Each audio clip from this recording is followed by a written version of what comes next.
Well, happy feast day, everyone. Let's do something to celebrate here today. Maybe some mint chocolate donuts or beyond.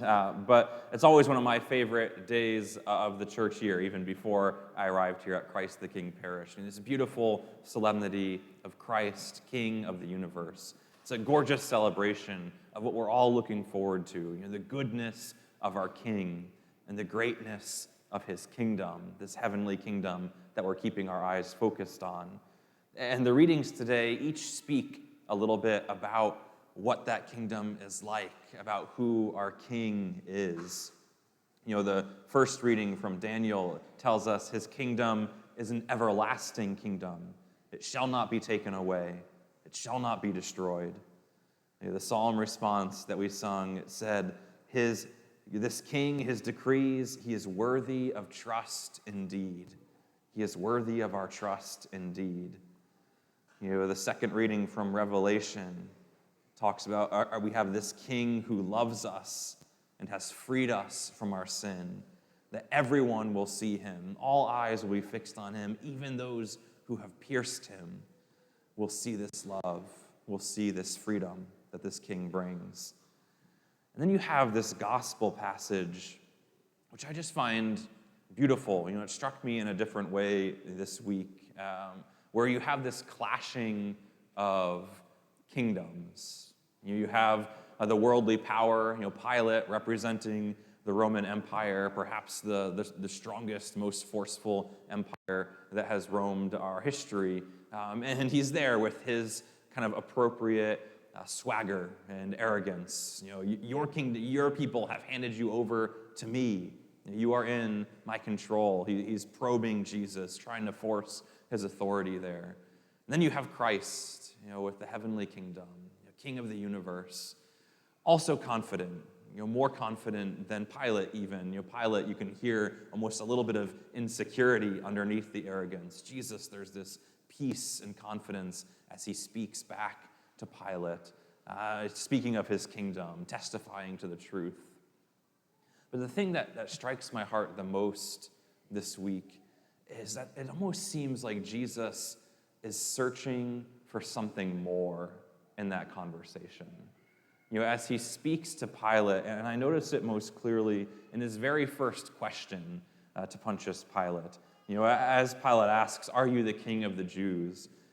Jesus responds simply, "Do you say this on your own or simply because others have told you about me?" It's almost like he's reaching towards Pilate's heart, searching for any sign of hope, of faith in this person in front of him. There's this love and concern, even as he's being sentenced to death, even as he knows everything that he will suffer over these next few days. His heart is open to the person in front of him, searching for a way in. As Pilate is looking for a way to condemn Jesus, Jesus is looking for a way to save Pilate. And I just find that beautiful. It's like that is the king that I want to serve. That is the king that I want to follow. A king whose compassionate, caring heart comes and confronts my own selfish, arrogant heart. A king who has this calm, confident hope in his own ability to break through my resistance and my stubbornness. A king who, despite my and your and Pilate's ability to pierce him, does not see an enemy, but sees a member of his kingdom that he is desperate to save. This is our King. This is Jesus Christ, King of the universe. And he is here today, and he invites us into that same standoff that he and Pilate have today, this standoff of love.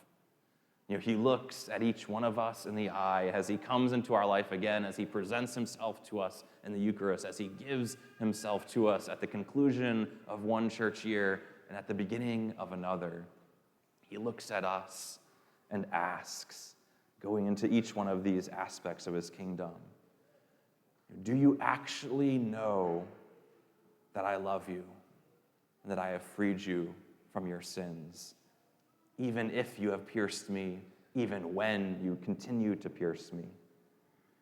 Do you actually find me worthy of trust indeed in your life? Do you actually believe that my kingdom is an everlasting kingdom that cannot be taken away or destroyed by your sin or by any other evil out there that you're facing? And then the big one, the same question that he asks Pilate, he asks us. Do you say all these things? Do you believe all these things simply because someone else has told you to do it? Or do you say this on your own?